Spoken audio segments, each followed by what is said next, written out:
Guys, balikan lang natin ang mga lumang video na magkasama sina Casey Concepcion at Sharon Cunita sa isang proyekto. Nag-guest si Casey Concepcion sa concert ng kanyang mother na si Sharon Cunita. Napakasarap pakinggan ang mga interview ni Casey na proud siya sa kanyang mother at ganun din si Sharon Cunita sa kanyang anak. Wish ko ngayong Pasko at New Year, prayer ko sa kanilang mag-ina ay sana magkabati na sila.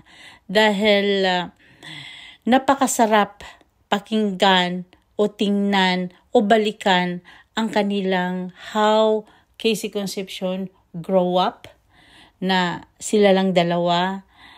Nung panahon na naghiwalay ang kanyang mga magulang, ang kasama lang ni Casey ay si Sharon Cunita. So talagang para sa isang ina ay masakit yon na nawala yung isang mahal mo sa buhay. Kaya prayer ko ngayon na sana na si Casey at si Sharon Cunita ay magkabati na. At talagang magkasama silang mag-celebrate, lalong-lalo na ngayong Pasko at New Year.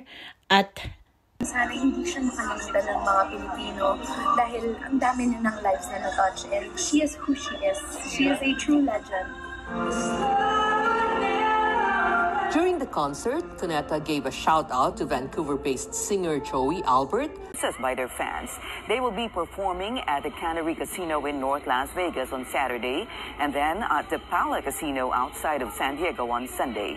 They'll also be making more stops throughout the United States and Canada until the end of this month.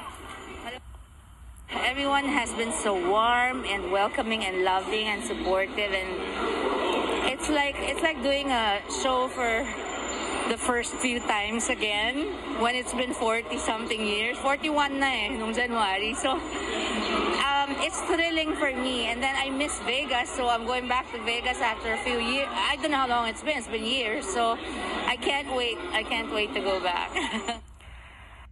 Sang another classic. Very exciting!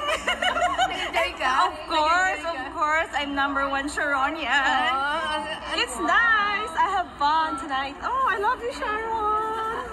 I gave it my best, and I'm so happy. They seem to have appreciated my efforts, and they laughed and cried with me. Looking back, the megastar says she will not change anything. But if given the chance, this is what she will tell her younger self. Take care of your heart, because not everyone has a heart as pure as yours. And some will take advantage of you, so watch out, because it hurts. That's all. But I wouldn't trade anything for, I would do it all over again. Because if I didn't get married to Gabby, I wouldn't have had Casey. And if I didn't marry Kiko, I wouldn't have my 3 other kids. So, I mean, there's nothing I would not do again, except remind myself to love myself a little more. Cuneta also performed in Winnipeg.